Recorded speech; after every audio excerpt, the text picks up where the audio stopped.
Existerait-il une relation entre la soie et la solitude? En tout cas, 98% des araignées qui vivent sur notre planète sont solitaires.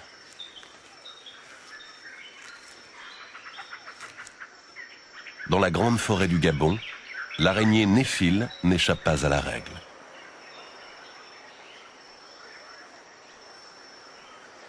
Au centre d'une gigantesque toile trône une énorme femelle.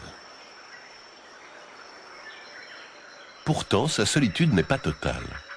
Autour d'elle gravite non pas sa progéniture, mais une escouade de mâles ridiculement petits avec lesquels elle n'entretient aucune relation amicale particulière. La relation est strictement sexuelle.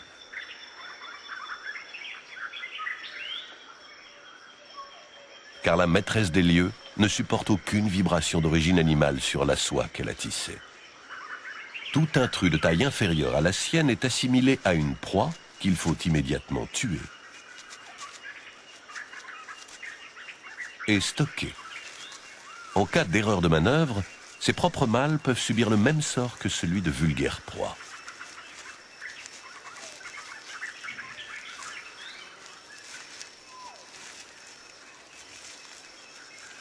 Cent fois moins lourde que la femelle, la cour masculine est tellement obsédée par la discrétion qu'elle se déplace sur un réseau de soie parallèle. Quand la femelle est repue et qu'elle est calme depuis longtemps, un mâle tente parfois l'aventure périlleuse de l'accouplement. Une vraie démarche de chevalier. Car le lieu de tous les plaisirs est une large fente située à l'avant de l'abdomen, donc pas très loin de la bouche. Mais courage ne veut pas dire suicide. Au moindre mouvement de la belle, le mâle abandonne provisoirement la partie.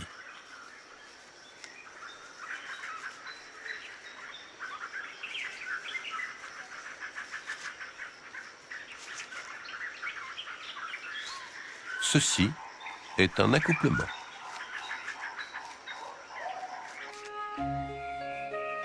Mauvaise épouse s'il en est, on pourrait espérer que les araignées soient de consciencieuses mères. Mais il n'en est rien. Chez la grande majorité des espèces, les cocons dans lesquels les femelles pondent leurs œufs sont abandonnés aux effets du hasard. Le nombre important de petits compense mathématiquement les pertes dues aux prédateurs.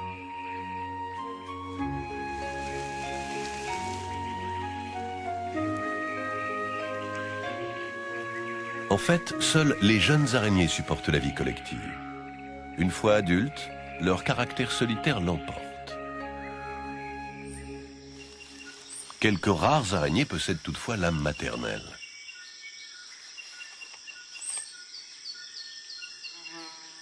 Les lycoses portent leurs petits sur leur dos pendant 1 à 2 semaines. L'exploit s'arrête dès que les jeunes se mettent à grossir. Tu ne supporteras aucun adulte de ton espèce, quel que soit son sexe, sauf au moment précis de l'accouplement. Tel semble être le code d'honneur presque indéfectible du monde solitaire des araignées. Pourtant, l'une des plus remarquables exceptions à cette règle se rencontre dans les profondeurs de la jungle du Gabon. L'araignée s'appelle Agelena et ne mesure pas plus de 15 mm de diamètre, pattes comprises. Non seulement ces araignées se tolèrent entre adultes, mais elles forment une société structurée dans laquelle règne l'entraide. La chasse en groupe, le partage de la nourriture et même l'assistance aux petits. Les nids d'Agelena peuvent être gigantesques et couvrir plusieurs dizaines de mètres carrés. Levés autour d'arbustes et de lianes, ils ne dépassent jamais 3 ou 4 mètres de hauteur. À la fois immeubles d'habitation et pièges mortels, ces fabrications sont étonnantes de légèreté.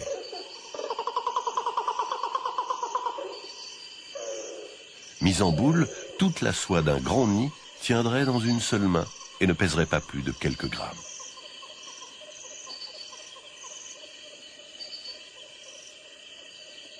La partie logement se situe dans des niches faites de feuilles vertes ou sèches, retenues par un dense réseau de soie. La surface des niches est recouverte de soie et parsemée d'entrées. C'est à l'intérieur de ces niches que les araignées se réfugient en cas d'agression. C'est là qu'elles passent le plus clair de leur journée et qu'elles se reproduisent.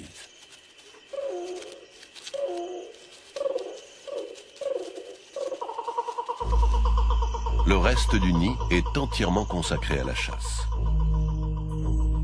Le piège des Agelena est d'une efficacité redoutable.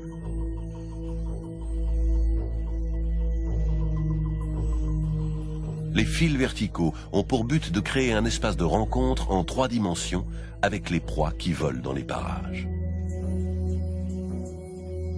Pour les soutenir, les araignées sont parfois obligées de trouver des points d'attache à 5 ou 6 mètres au-dessus des niches.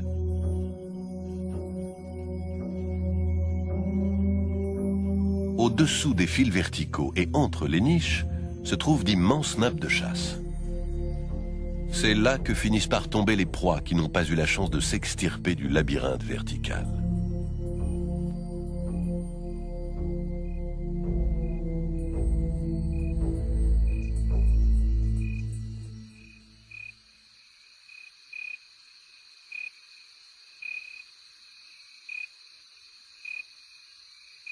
Le rythme de travail de la société Agelena est d'une régularité étonnante. Entre 18 et 19 heures, quand le jour s'éteint, les adultes sortent des niches. L'heure est consacrée à l'entretien et à la réparation du piège de soie. Le réseau vertical est quotidiennement renforcé et agrandi.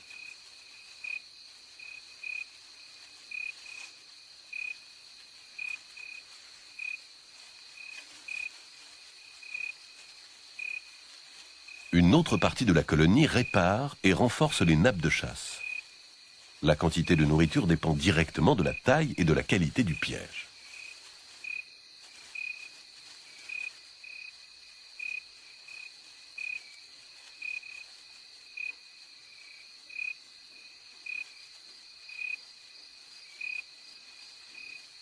Vers 19 heures, l'activité de tissage cesse comme par enchantement. Certaines araignées retournent dans les niches, alors que d'autres se postent ici et là sur la toile de chasse et attendent l'arrivée des premières proies. La moindre vibration dans le réseau les renseignera sur la position et la taille de la proie. La coopération entre chasseuses pourra alors se mettre en marche.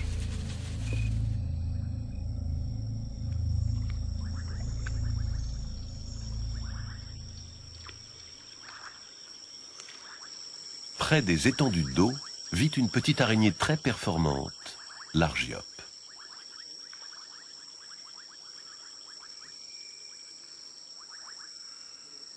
En s'empêtrant dans la soie, la proie prévient son prédateur. L'Argiope s'approche et ne prend même pas la peine d'injecter à sa victime une dose de venin mortel.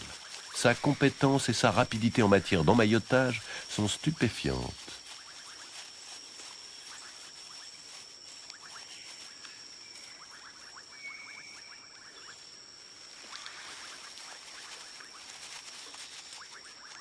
Face à une proie légèrement plus grosse, la technique est exactement la même.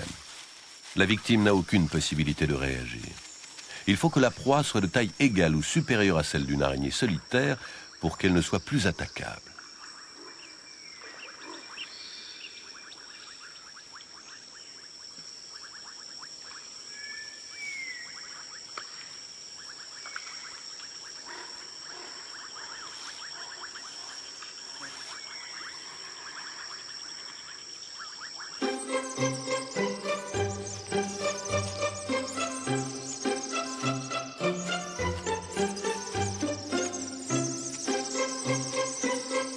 Les salticides sont de petites araignées qui chassent sans l'aide d'une toile. En outre, ce sont des sauteuses hors pair.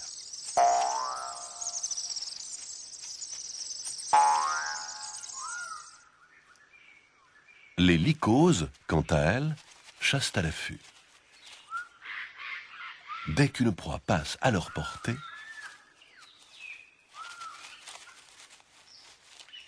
pourtant, les araignées solitaires sont toujours limitées par la taille de leur proie. Seules les araignées sociales parviennent à capturer des proies 20 à 30 fois plus grosses qu'elles.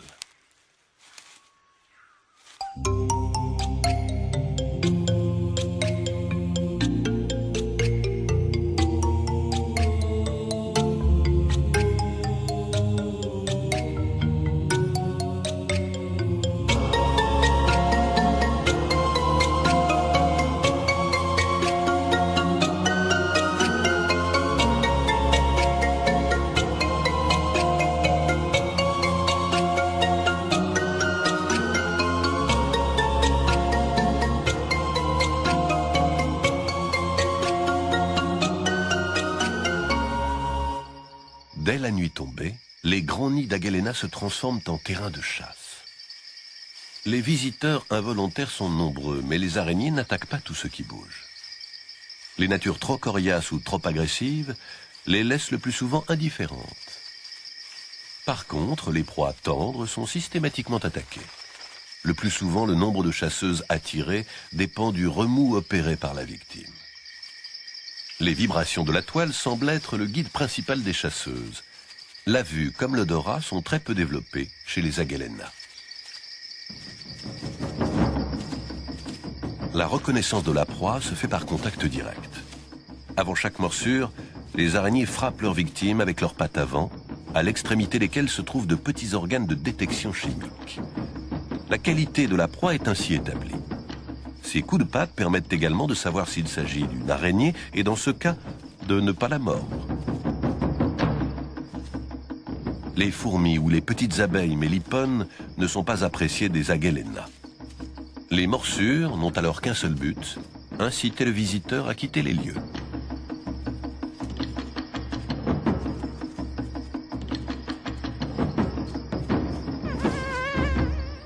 Les proies de prédilection des Agellena sont les papillons.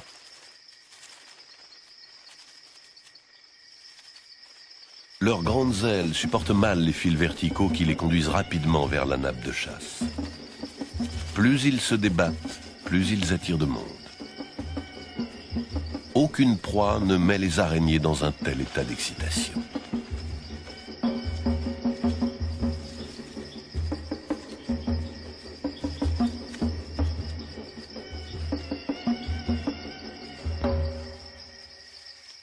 Vers 22 heures, les toiles sont jonchées de restes de repas.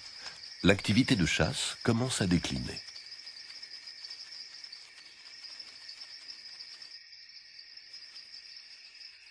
Mais depuis plus de 10 minutes, un criquet résiste comme un beau diable. Sa carapace est difficile à transpercer. Et de plus, il n'hésite pas à mordre toute araignée qui se montrerait trop familière.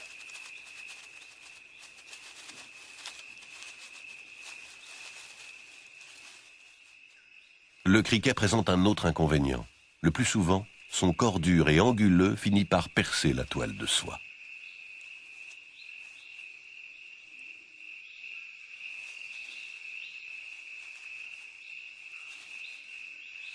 Première conséquence, du travail de tissage en heures supplémentaires.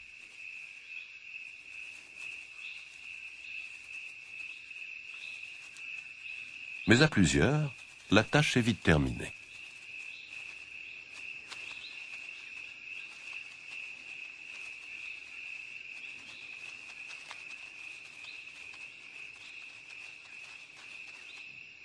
La deuxième conséquence est plus surprenante. Elle concerne les araignées blessées. Car entre elles, les Agellena ne se reconnaissent que par contact. L'endroit de la blessure changeant de signature chimique, l'individu mal en point devient la victime de ses consoeurs.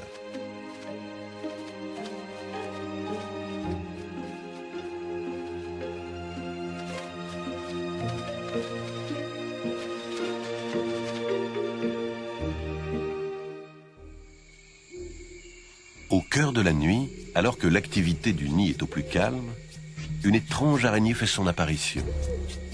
Son corps déguisé en morceaux de bois poussiéreux et sa démarche sournoise n'augurent rien de bon.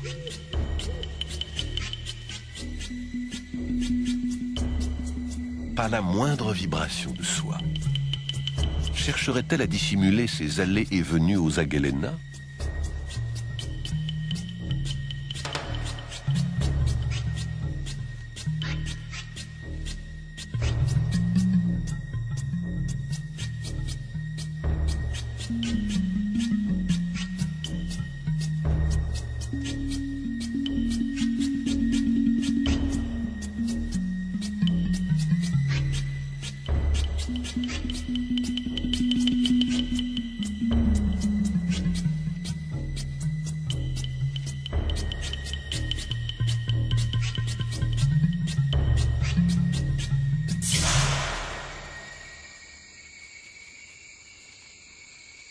Rapide et discrète, cette araignée est une mangeuse d'Aghelena.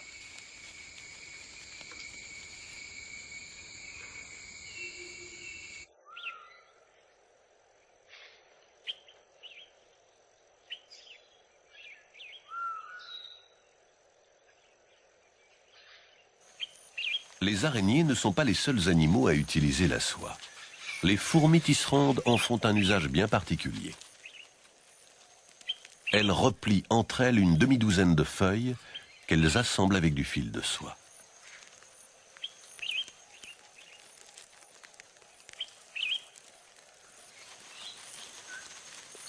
Chaque colonie vit ainsi dans une dizaine de nids proches les uns des autres. La technique de construction se passe en 2 étapes. Une partie des ouvrières rapproche les feuilles à coups de mandibules et de pattes.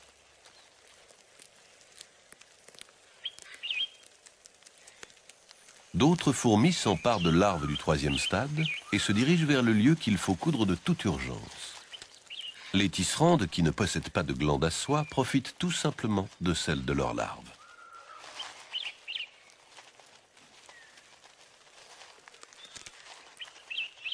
Tant que les feuilles exercent la moindre traction, les tisserandes continuent à tirer.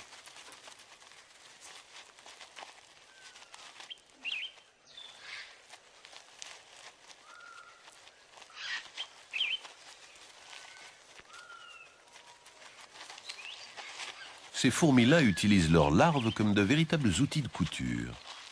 Mais chez elles, jamais la soie ne sert à tendre des pièges pour d'éventuelles proies.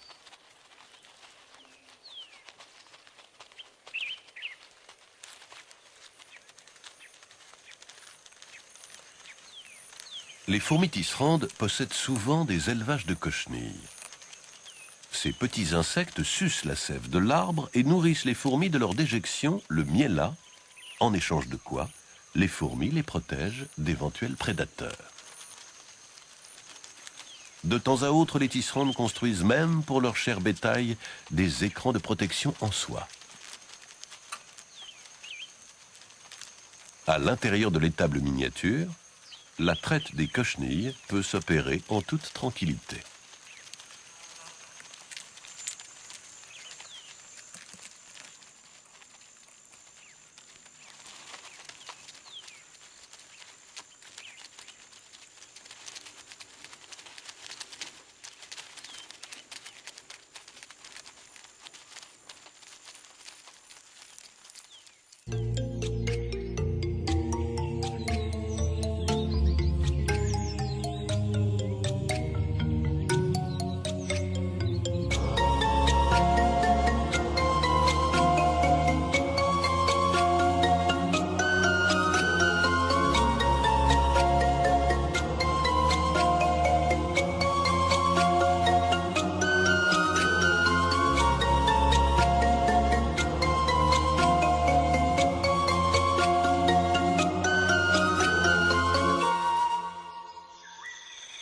La petite fourmi Phéidole est une grande coutumière des nids d'araignées Aghelena.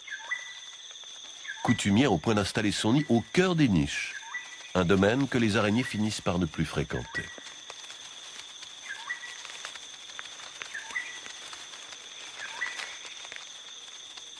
Très agiles sur le réseau de soie, elles ne se font quasiment jamais chasser par les araignées. Les animaux pris au piège près de leur nid deviennent immédiatement leur proie. Les fourmis féidoles profitent sans complexe du travail de tissage des Agelena.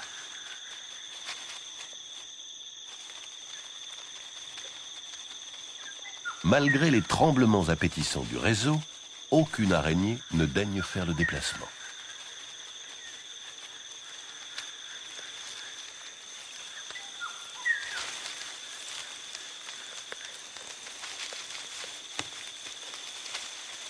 Les féidoles font d'ordinaire leur nid dans de vulgaires morceaux de bois mort. Ici, elles vivent dans un confort de capture intégral.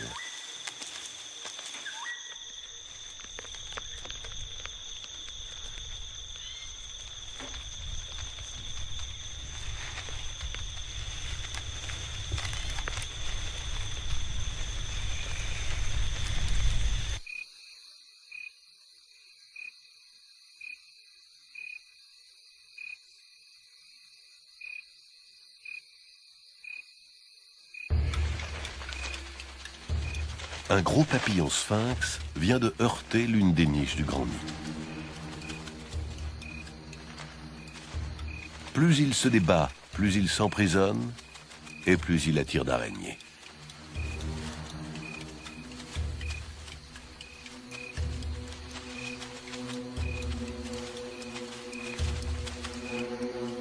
En moins d'une minute, la soie et le grand nombre ont raison d'une proie 30 à 40 fois plus grosse que les araignées.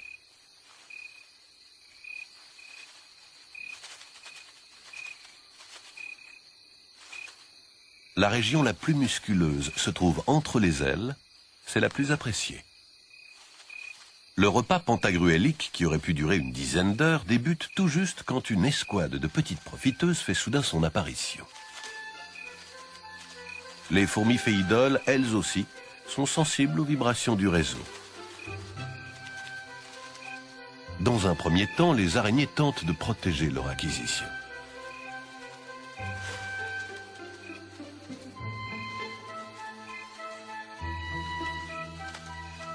Trop petites pour être mordues, les fourmis féidoles empestent l'atmosphère de leur spray venimeux.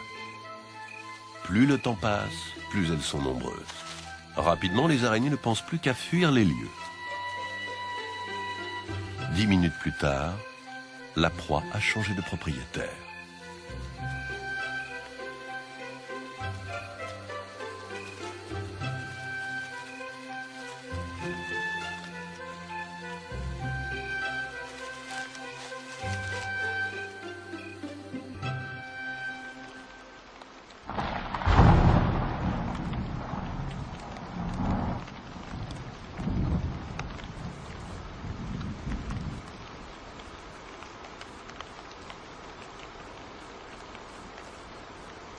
En règle générale, les araignées ne profitent jamais directement de la pluie. Les proies sont rares ou totalement absentes, et en fonction de la force du vent et des gouttes, leur toile prend un sérieux coup de vieux.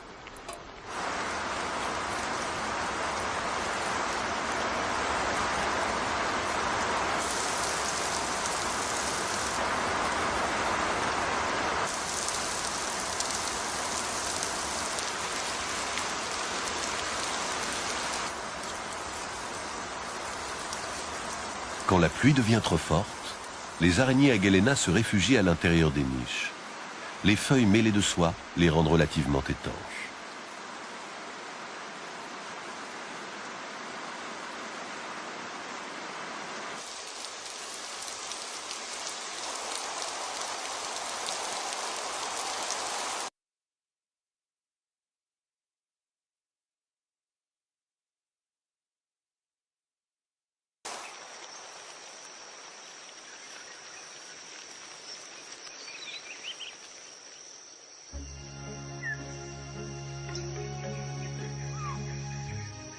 Pour les grandes toiles, à la soie fine et serrée des nids d'Agelena, chaque grosse pluie est une véritable catastrophe naturelle.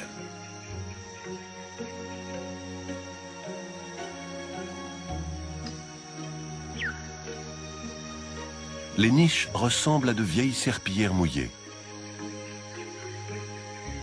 Quant aux nappes de chasse et aux fils verticaux, dans la plupart des cas, il n'en reste rien. Tout est à refaire. Et même si quelques araignées commencent à poser ici et là des fils sur le toit des niches, c'est à la tombée du jour que la société commencera le réel travail de reconstruction.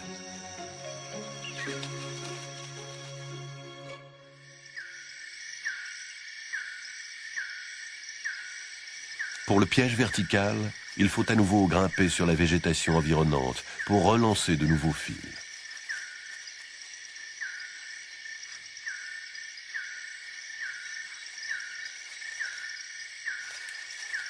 Les soirs de grande reconstruction, le temps de tissage dure souvent une demi-heure de plus qu'à l'habitude.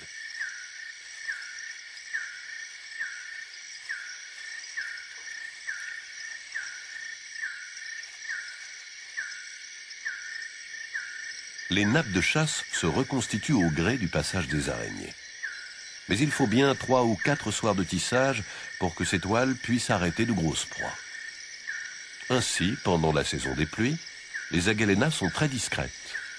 Elles ne se reproduisent quasiment pas et leur nombre diminue drastiquement.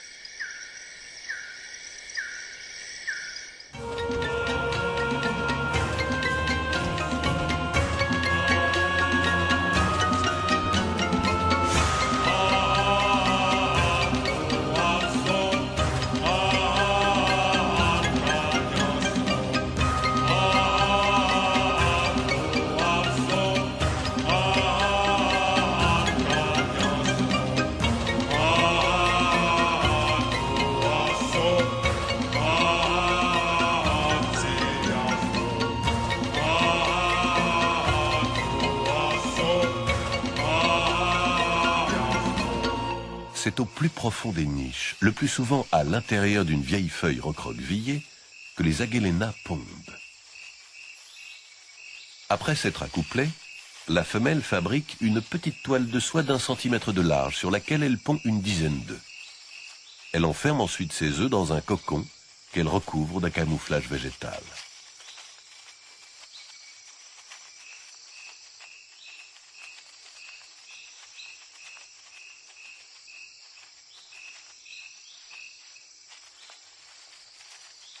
Chez les Agelena, les mâles sont un peu plus petits que les femelles et nettement moins nombreux qu'elles. Ils participent à la vie de la société d'une manière quasi normale, à l'affût des femelles prêtes à être fécondées.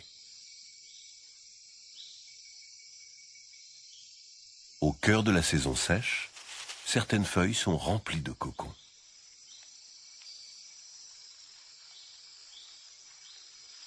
Ces chambres à cocons servent aussi de refuge en cas de danger.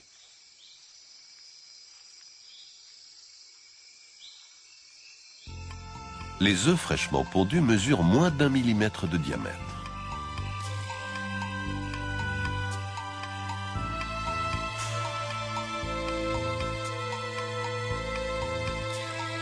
Une semaine plus tard, un embryon se forme à l'intérieur. Les pattes et certaines structures du corps sont déjà visibles.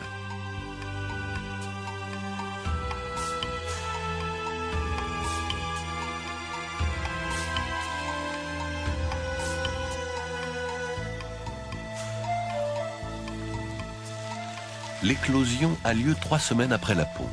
Les bébés attendent sagement dans le cocon une dizaine de jours, le temps que leurs organes terminent leur formation.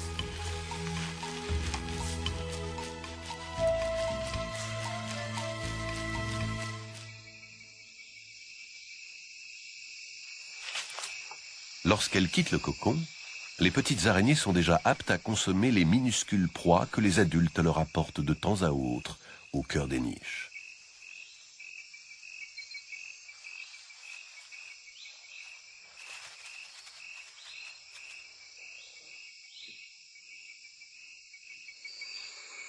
Au fil des jours, les jeunes deviennent de plus en plus mobiles et s'approchent des sorties des niches.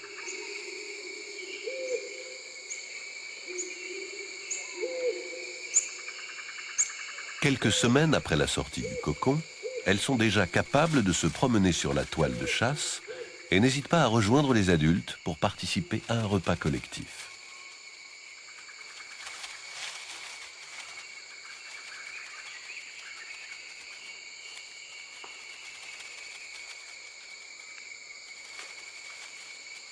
La tâche n'est pas toujours aisée, car la compassion des adultes pour les petits semble s'arrêter à la non-agressivité.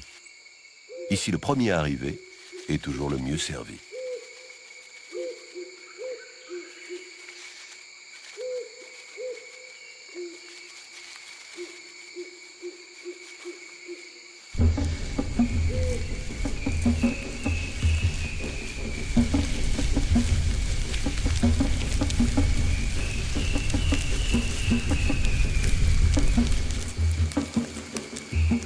Mais le repas est soudain interrompu par l'arrivée d'une colonne de magnons.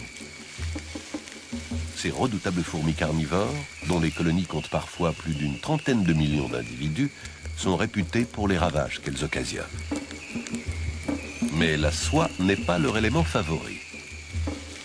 Un demi-tour s'opère presque instantanément.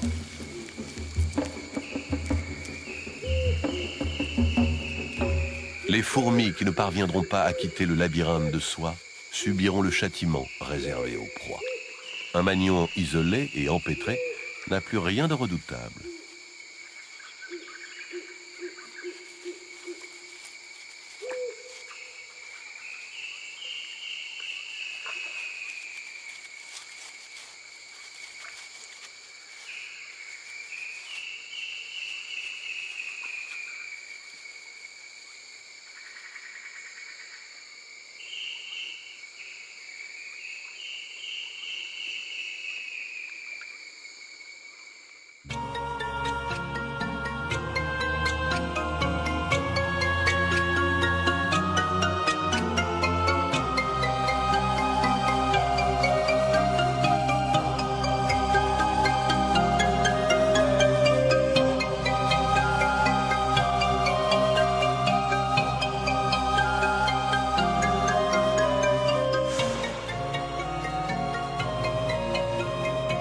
Dans les régions où la forêt est très broussailleuse, une autre espèce d'araignée, la Cyrtophora, tente elle aussi de vivre en société. Ces toiles peuvent couvrir des surfaces impressionnantes, mais la structure du nid est très différente de celle des araignées Agelena. L'agencement en niche, toile de chasse et fils verticaux est absent. Chaque adulte possède une toile horizontale unique, reliée aux autres ou à la végétation par un réseau de fils désordonnés. En fait, la société des araignées Cyrtophora est nettement moins aboutie que celle des Agelena. Il s'agit plutôt d'un voisinage non agressif d'araignées solitaires. Quand un insecte pénètre la montagne de soie, il a peu de chances d'en ressortir. La juxtaposition des toiles au cœur d'un grand réseau augmente les capacités de piégeage des proies.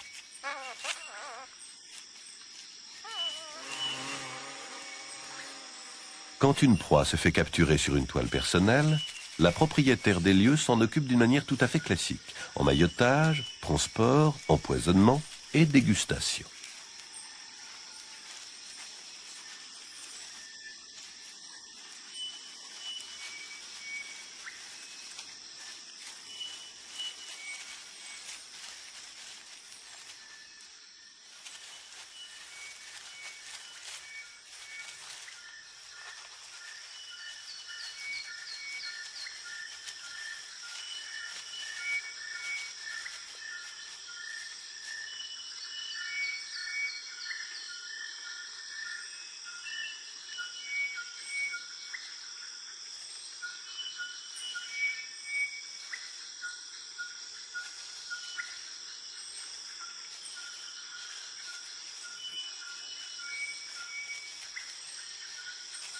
Par contre, si la proie s'immobilise dans le réseau intermédiaire, c'est la première arrivée qui devient propriétaire du butin.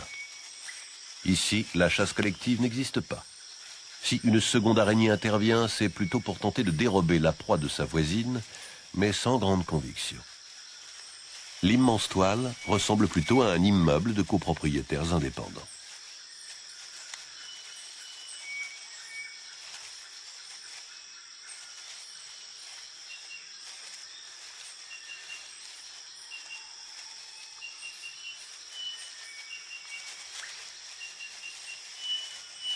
À part l'accouplement qui impose une rencontre passagère, tout chez les Cyrtophora s'opère dans son petit coin.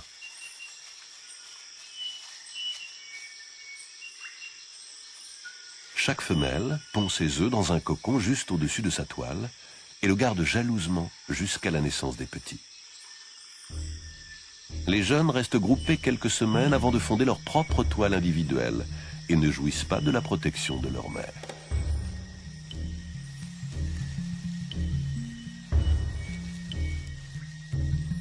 Une araignée argirode, aussi discrète qu'intéressée, parvient souvent à pénétrer la forteresse sans se faire remarquer. Elle s'intéresse de très près au bébé Cyrtophora. Elle s'approche lentement des petits et en mord un au hasard.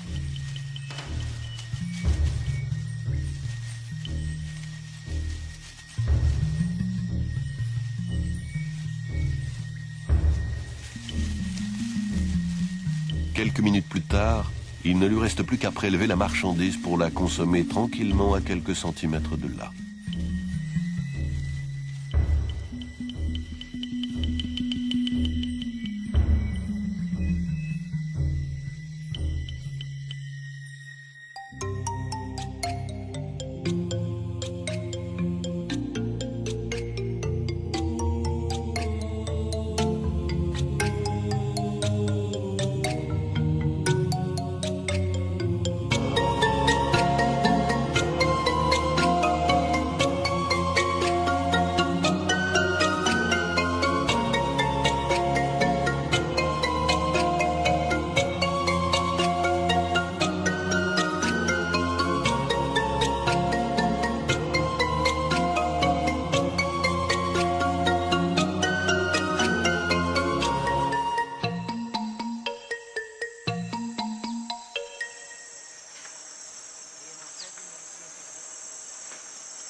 Bele mi mono le bui ni.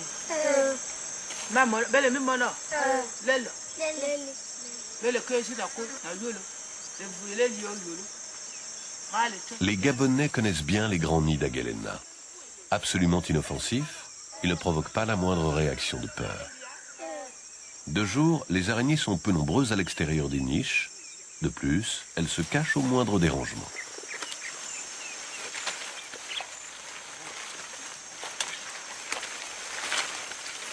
Les êtres de grande taille participent involontairement à la dissémination des Agalena.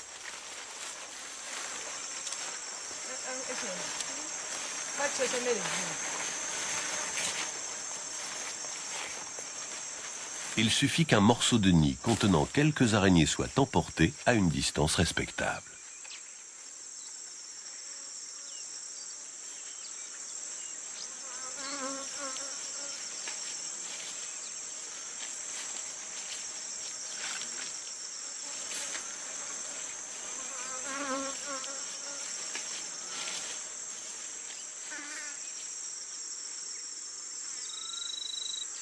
Quelques jours plus tard, la portion de nid est déjà entourée d'une toile de chasse et de fils verticaux. Il faudra 2 ans, quelques centaines d'œufs et des kilomètres de soie pour que le nouveau nid couvre plusieurs dizaines de mètres carrés.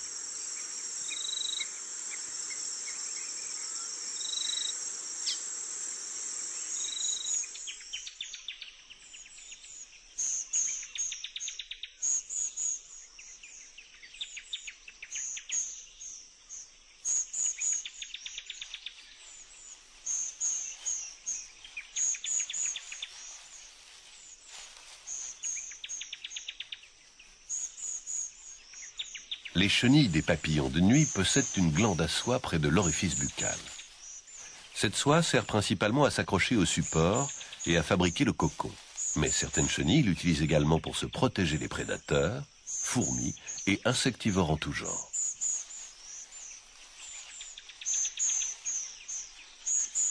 En fonction de l'espèce de papillon, la construction de soie peut être sommaire ou particulièrement originale.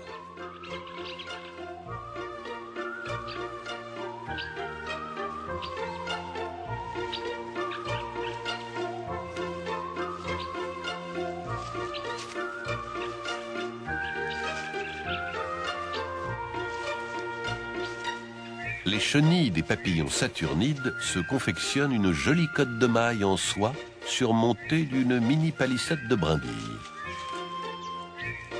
Ici, la soie ne sert pas seulement à former un cocon dans lequel la chenille se transforme en papillon. Il s'agit d'une armure permanente qui se referme au moindre danger extérieur.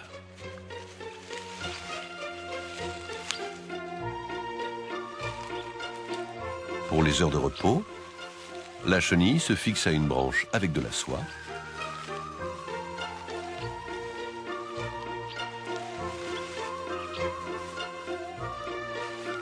Puis, elle s'enferme dans son armure.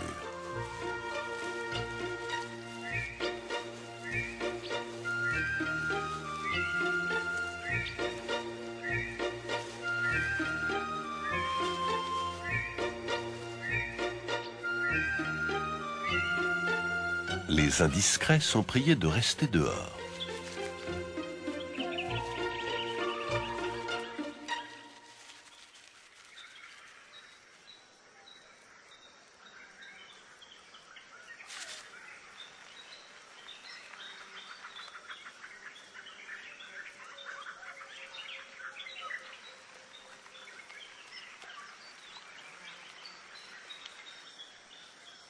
Après une nuit de chasse, quand la rosée matinale décore le réseau de soie, les araignées Agelena rejoignent le cœur des niches pour une journée de repos.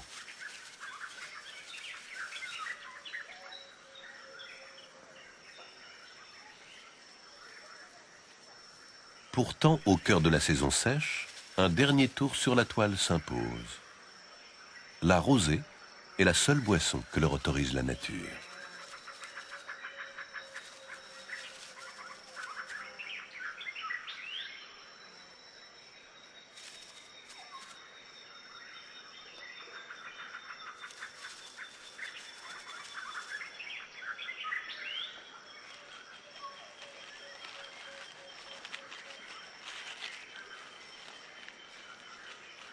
À quelques mètres de là, les fourmis Laboriosa s'activent également sur les gouttes de rosée parsemées au gré des feuilles.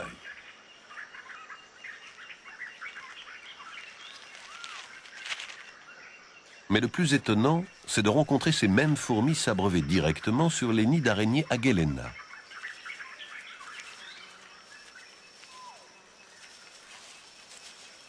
La petite taille des gouttes leur faciliterait-elle la tâche ? Ou bien sont-elles ici pour une autre raison?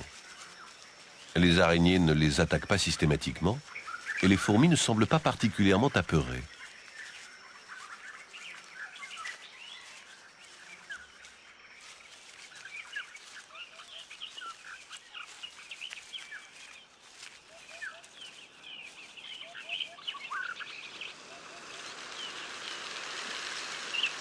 L'explication de leur présence chez les araignées se trouve dans la structure même du nid des fourmis Laboriosa, situé à une dizaine de mètres de là.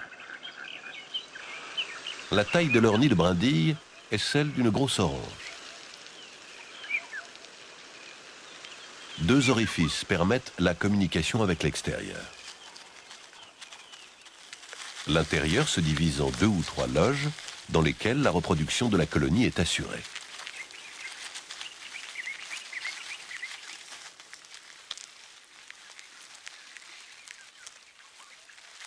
À l'arrière du nid, les fourmis sont en train d'effectuer des travaux d'agrandissement.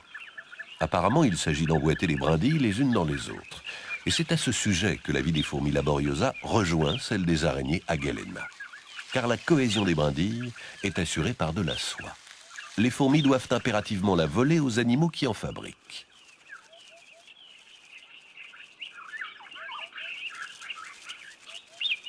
Le nid d'Agelena est une réserve inépuisable. Mais on ne pénètre pas la forteresse sans prendre quelques risques. Heureusement, les fourmis Laboriosa sont presque aussi rapides sur la soie que les araignées elles-mêmes.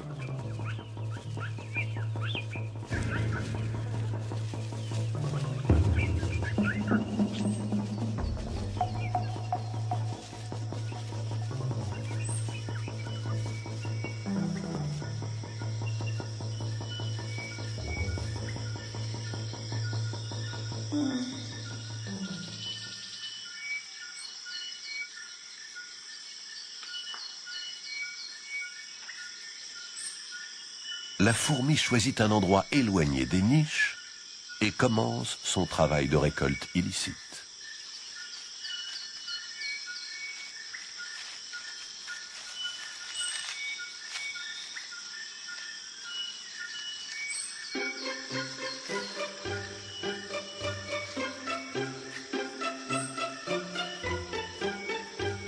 Le but est de confectionner une boule de soie bien compacte de façon à pouvoir la transporter le plus facilement possible.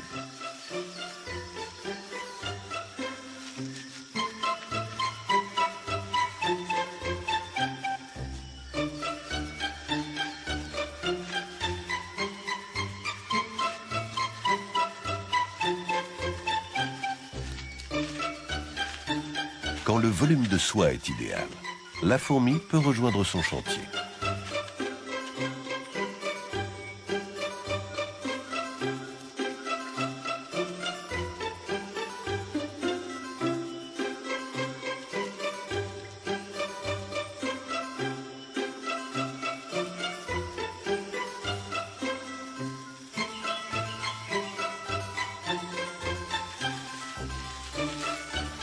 La communauté s'empare immédiatement de la petite boule.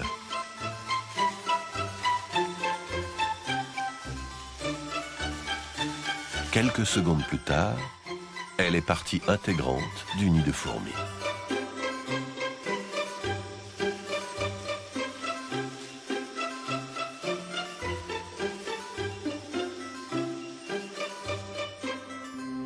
Pour les araignées à Guélena, ces vols de soie sont du domaine de l'anecdote. Tous les soirs, elles sont des centaines à renforcer, réparer ou reconstruire leur superbe toile. Mais n'oublions pas que la beauté est un jugement qui dépend de la taille de l'observateur. Si nous mesurions 5 cm de haut, ce joli travail communautaire, exceptionnel dans le monde des araignées, prendrait certainement l'aspect d'un labyrinthe peuplé de redoutables tueurs, au bout duquel une fin cruelle nous attend.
Près des étendues d'eau vit une petite araignée très performante, l'Argiope.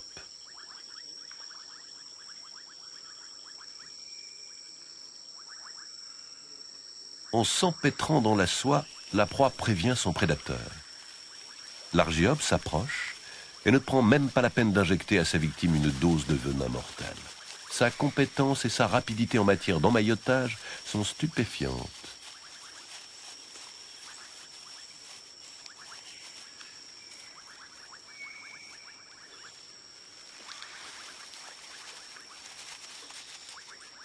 Face à une proie légèrement plus grosse, la technique est exactement la même. La victime n'a aucune possibilité de réagir. Il faut que la proie soit de taille égale ou supérieure à celle d'une araignée solitaire pour qu'elle ne soit plus attaquable.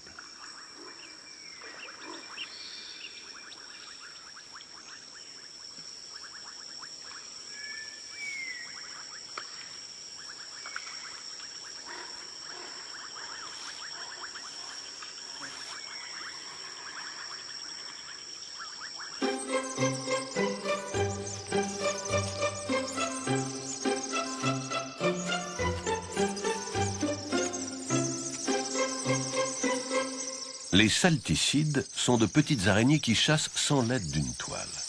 En outre, ce sont des sauteuses hors pair.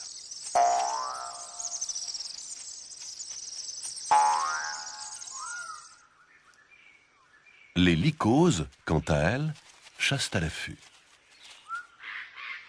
Dès qu'une proie passe à leur portée,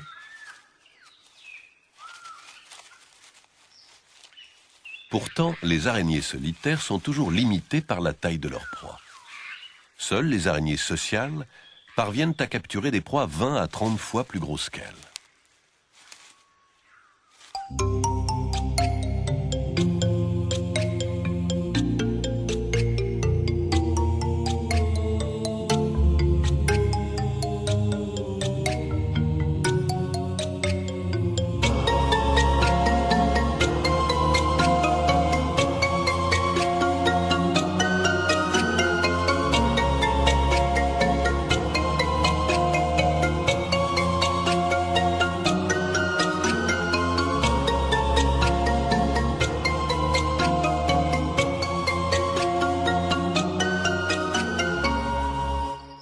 Dès la nuit tombée, les grands nids d'Agellena se transforment en terrain de chasse.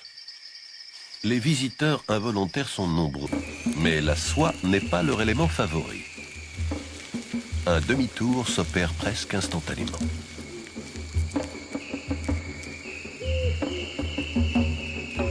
Les fourmis qui ne parviendront pas à quitter le labyrinthe de soie subiront le châtiment réservé aux proies.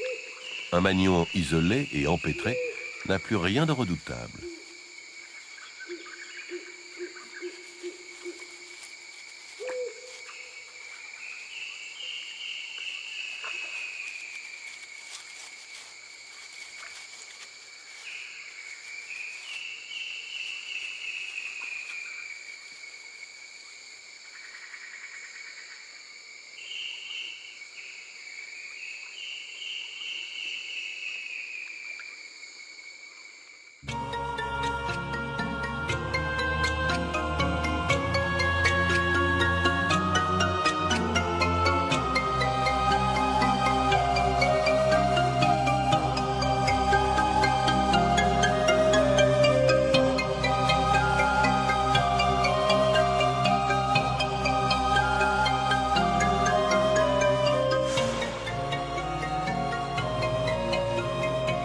Dans les régions où la forêt est très broussailleuse, une autre espèce d'araignée, la Cyrtophora, tente elle aussi de vivre en société.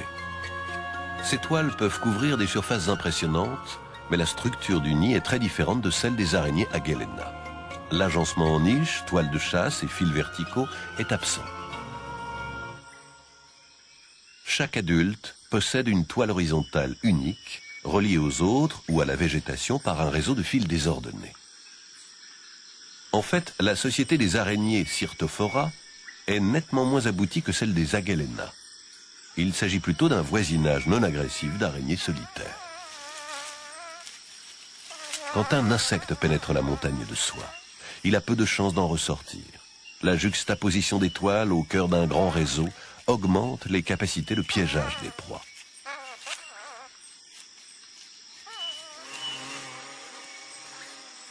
Quand une proie se fait capturer sur une toile personnelle, la propriétaire des lieux s'en occupe d'une manière tout à fait classique, emmaillotage, transport, empoisonnement et dégustation.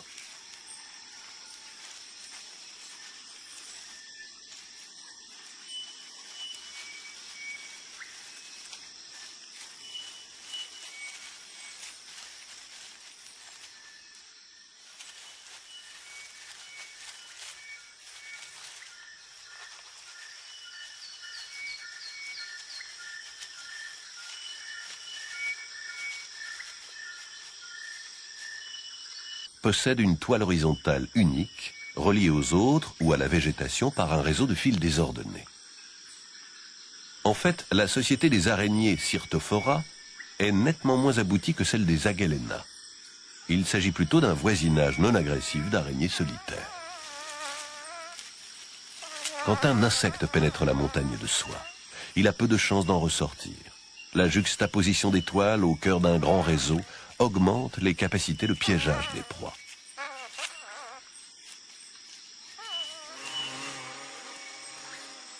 Quand une proie se fait capturer sur une toile personnelle, la propriétaire des lieux s'en occupe d'une manière tout à fait classique. Emmaillotage, transport, empoisonnement et dégustation.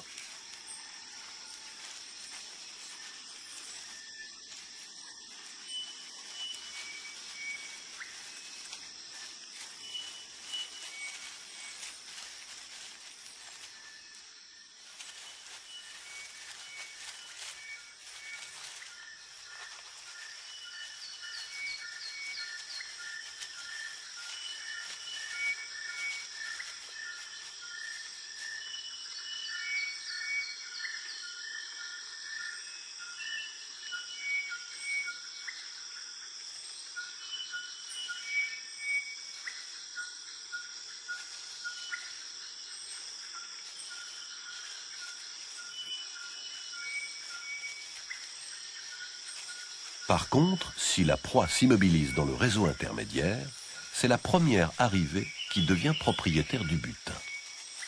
Ici, la chasse collective n'existe pas. Si une seconde araignée intervient, c'est plutôt pour tenter de dérober la proie de sa voisine, mais sans grande conviction. L'immense toile ressemble plutôt à un immeuble de copropriétaires indépendants.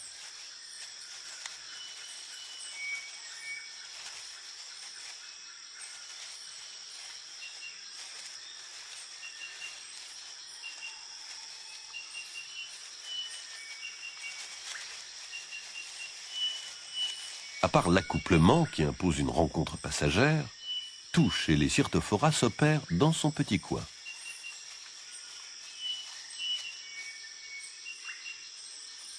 Chaque femelle pond ses œufs dans un cocon juste au-dessus de sa toile et le garde jalousement jusqu'à la naissance des petits.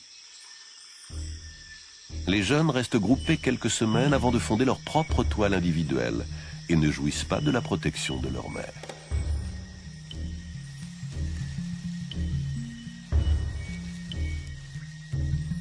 Une araignée argirode, aussi discrète qu'intéressée, parvient souvent à pénétrer la forteresse sans se faire remarquer. Elle s'intéresse de très...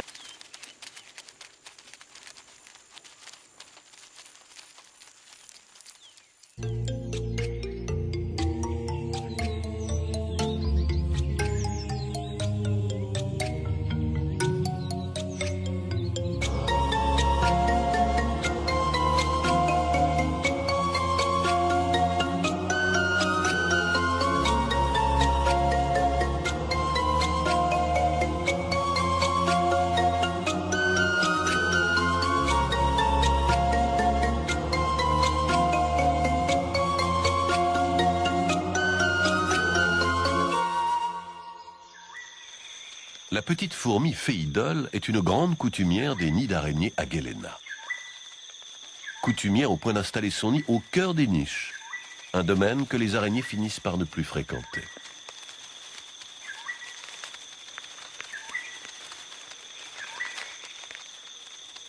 Très agiles sur le réseau de soie, elles ne se font quasiment jamais chasser par les araignées. Les animaux pris au piège près de leur nid deviennent immédiatement leur proie. Les fourmis Phéidoles profitent sans complexe du travail de tissage des Agelena.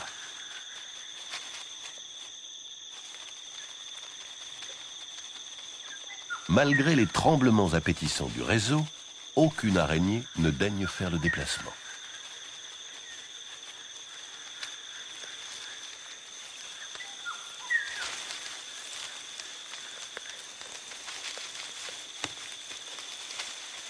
Les Phéidoles font d'ordinaire leur nid dans de vulgaires morceaux de bois mort. Ici, elles vivent dans un confort de capture intégral.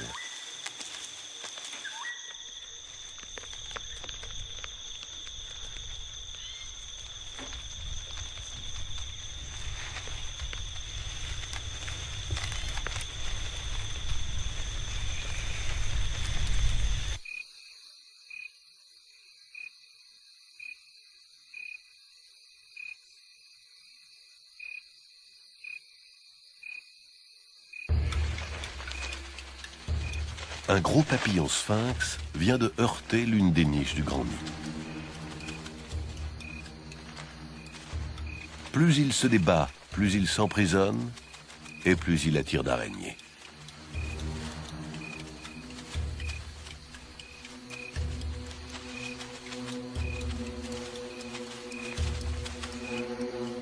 En moins d'une minute, la soie et le grand nombre ont raison d'une proie 30 à 40 fois plus grosse que les araignées.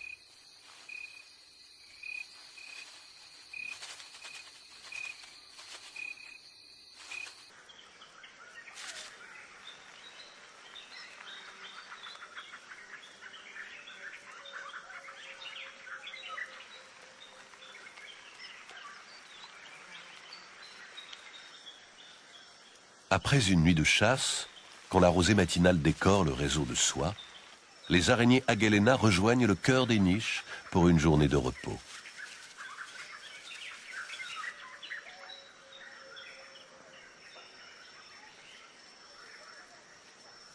Pourtant, au cœur de la saison sèche, un dernier tour sur la toile s'impose. La rosée est la seule boisson que leur autorise la nature.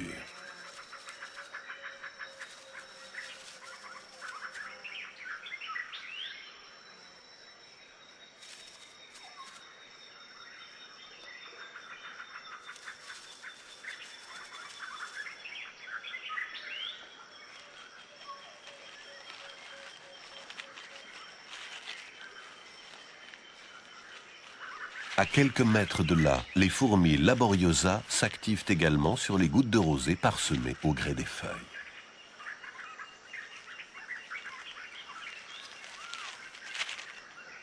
Mais le plus étonnant, c'est de rencontrer ces mêmes fourmis s'abreuver directement sur les nids d'araignées Agelena.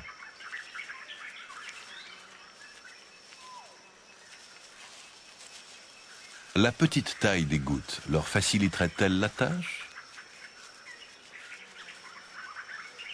Ou bien sont-elles ici pour une autre raison?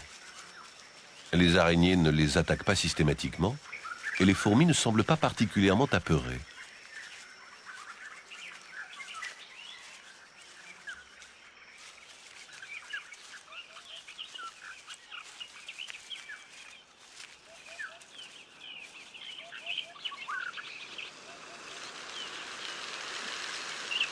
L'explication de leur présence chez les araignées se trouve dans la structure même du nid des fourmis Laboriosa, situé à une dizaine de mètres de là. La taille de leur nid de brindilles est celle d'une grosse orange. 2 orifices permettent la communication avec l'extérieur. L'intérieur se divise en 2 ou 3 loges dans lesquelles la reproduction de la colonie est assurée.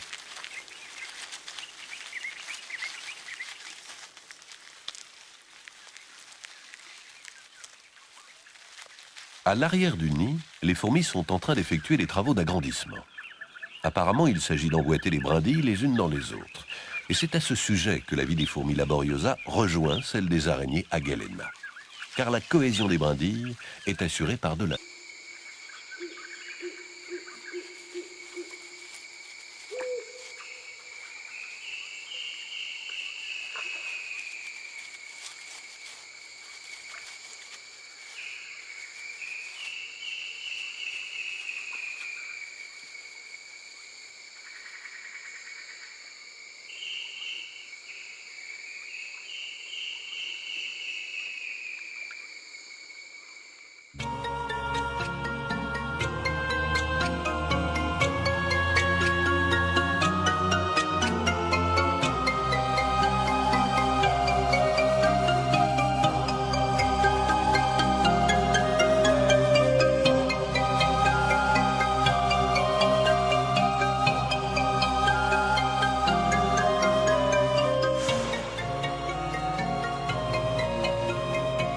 Dans les régions où la forêt est très broussailleuse, une autre espèce d'araignée, la Cyrtophora, tente elle aussi de vivre en société. Ces toiles peuvent couvrir des surfaces impressionnantes, mais la structure du nid est très différente de celle des araignées Agelena. L'agencement en niche, toile de chasse et fils verticaux est absent. Chaque adulte possède une toile horizontale unique, reliée aux autres ou à la végétation par un réseau de fils désordonnés. En fait, la société des araignées Cyrtophora est nettement moins aboutie que celle des Agelena. Il s'agit plutôt d'un voisinage non agressif d'araignées solitaires. Quand un insecte pénètre la montagne de soie, il a peu de chances d'en ressortir. La juxtaposition des toiles au cœur d'un grand réseau augmente les capacités de piégeage des proies.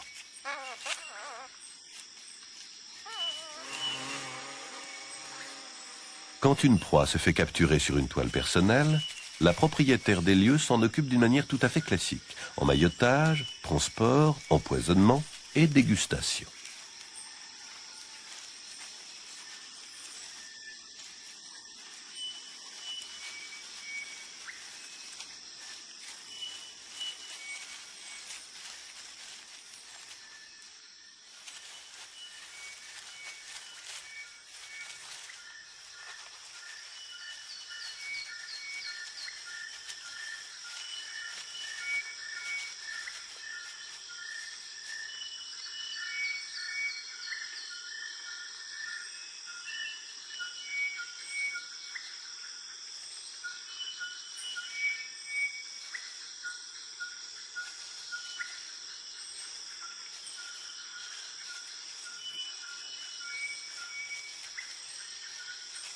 Par contre, si la proie s'immobilise dans le réseau, le criquet présente un autre inconvénient. Le plus souvent, son corps dur et anguleux finit par percer la toile de soie.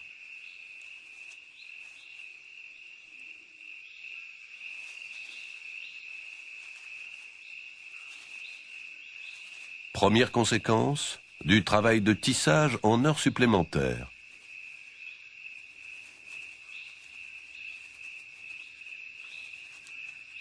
Mais à plusieurs, la tâche est vite terminée.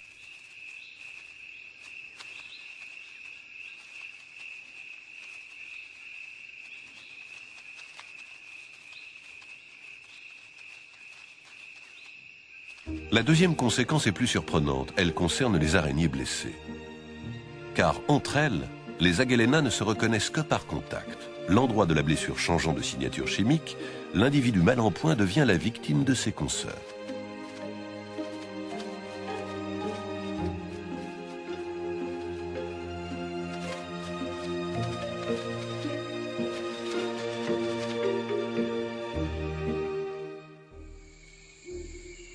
Au cœur de la nuit, alors que l'activité du nid est au plus calme, une étrange araignée fait son apparition. Son corps déguisé en morceaux de bois poussiéreux et sa démarche sournoise n'augurent rien de bon.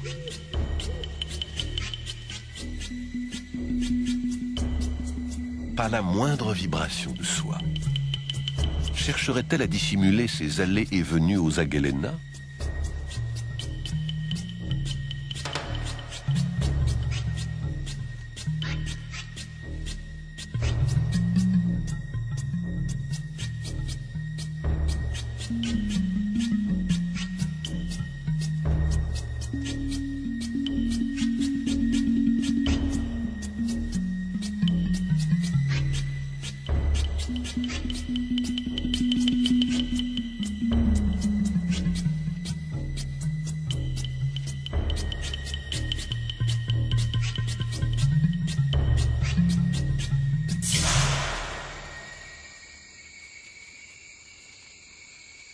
Rapide et discrète, cette araignée est une mangeuse d'Agelena.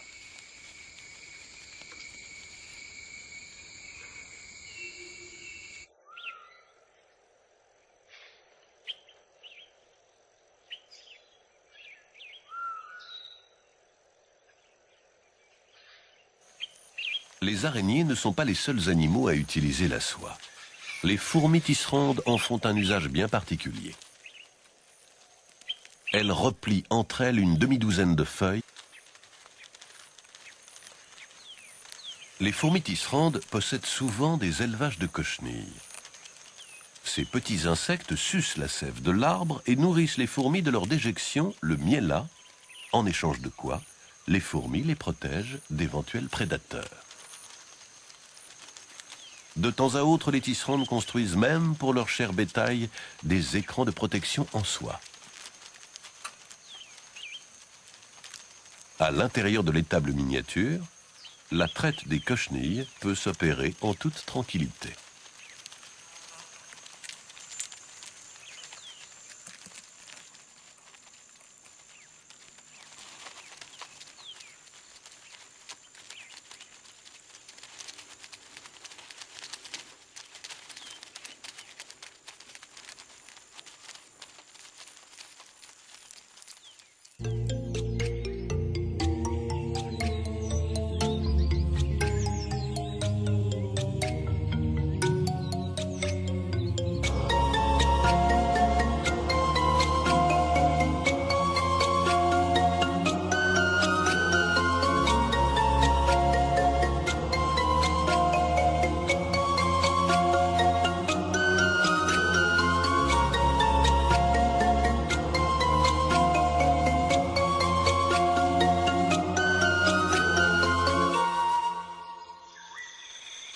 petite fourmi Phéidole est une grande coutumière des nids d'araignées Agelena. Coutumière au point d'installer son nid au cœur des niches, un domaine que les araignées finissent par ne plus fréquenter.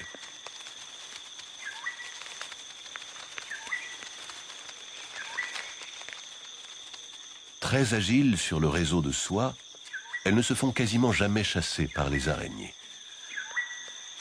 Les animaux pris au piège près de leur nid deviennent immédiatement leur proie. Les fourmis Phéidoles profitent sans complexe du travail de tissage des Agelena.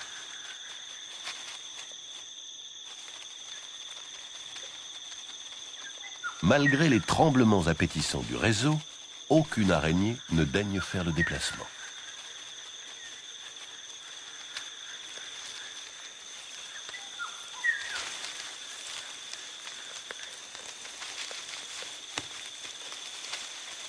Les Phéidoles font d'ordinaire leur nid dans de vulgaires morceaux de bois mort. Ici, elles vivent dans un confort de capture intégral.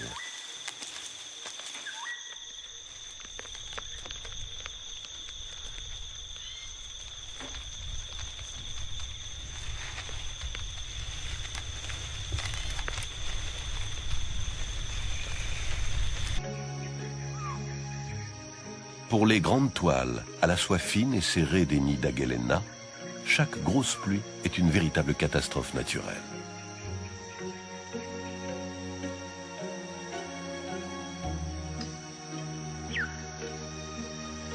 Les niches ressemblent à de vieilles serpillières mouillées.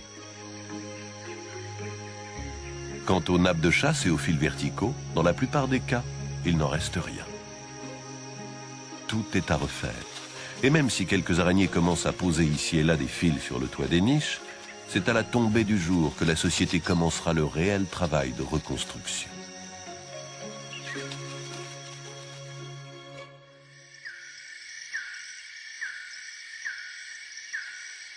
Pour le piège vertical, il faut à nouveau grimper sur la végétation environnante pour relancer de nouveaux fils.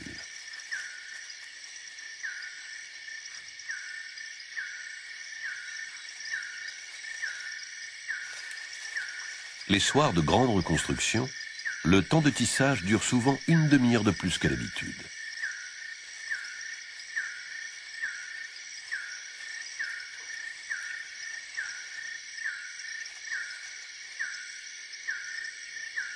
Les nappes de chasse se reconstituent au gré du passage des araignées. Mais il faut bien 3 ou 4 soirs de tissage pour que ces toiles puissent arrêter de grosses proies. Ainsi, pendant la saison des pluies, les Agelena sont très discrètes. Elles ne se reproduisent quasiment pas et leur nombre diminue drastiquement.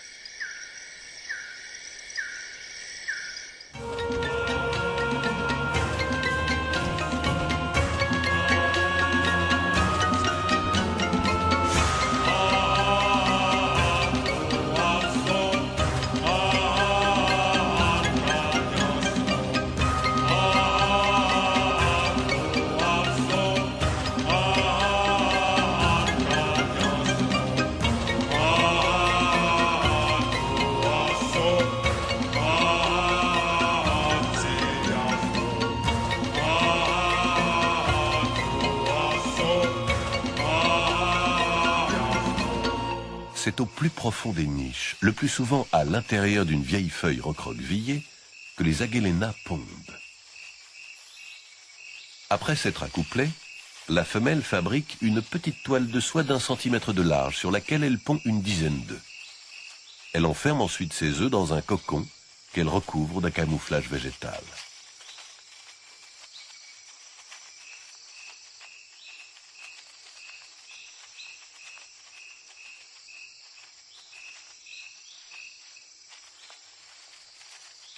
Chez les Agelena,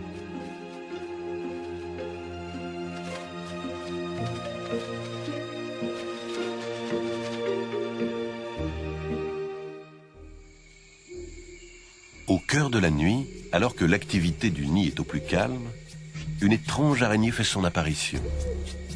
Son corps déguisé en morceaux de bois poussiéreux et sa démarche sournoise n'augurent rien de bon.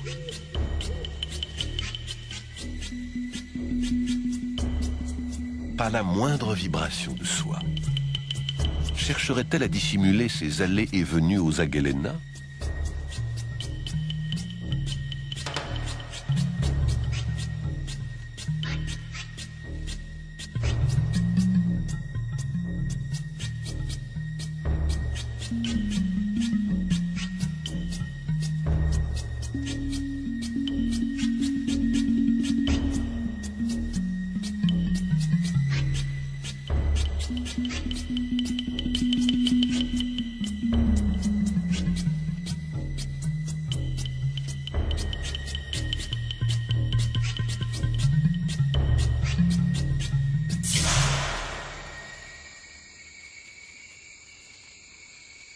Rapide et discrète, cette araignée est une mangeuse d'Aghelena.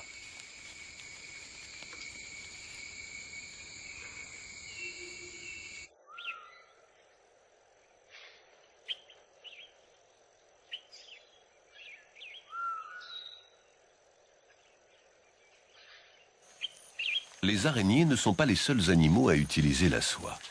Les fourmis tisserandes en font un usage bien particulier. Elles replient entre elles une demi-douzaine de feuilles qu'elles assemblent avec du fil de soie.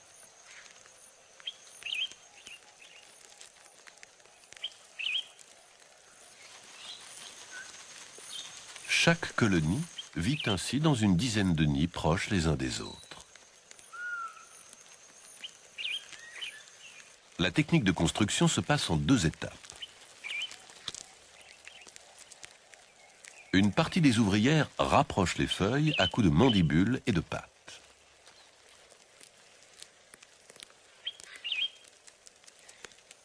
D'autres fourmis s'emparent de larves du 3e stade et se dirigent vers le lieu qu'il faut coudre de toute urgence. Les tisserandes, qui ne possèdent pas de glandes à soie, profitent tout simplement de celles de leurs larves.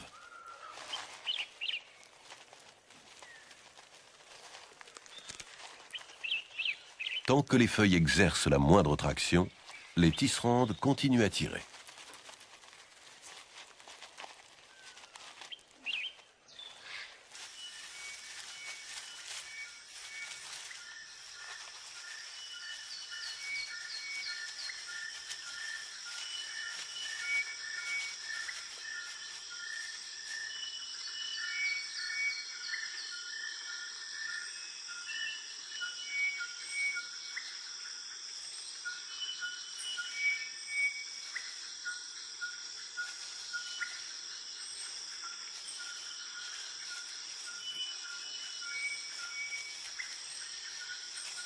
Par contre, si la proie s'immobilise dans le réseau intermédiaire, c'est la première arrivée qui devient propriétaire du butin.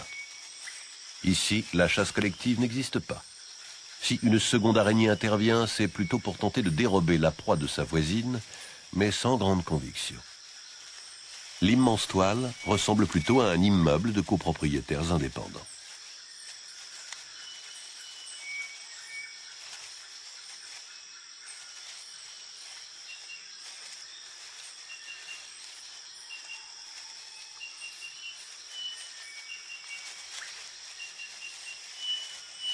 À part l'accouplement qui impose une rencontre passagère, tout chez les Cyrtophoras s'opère dans son petit coin.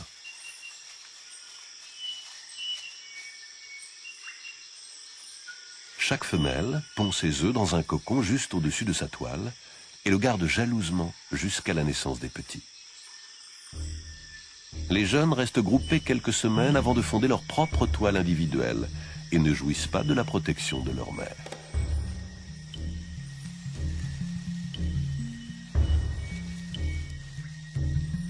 Une araignée argirode, aussi discrète qu'intéressée, parvient souvent à pénétrer la forteresse sans se faire remarquer. Elle s'intéresse de très près aux bébés Cyrtophora. Elle s'approche lentement des petits et en mord un au hasard.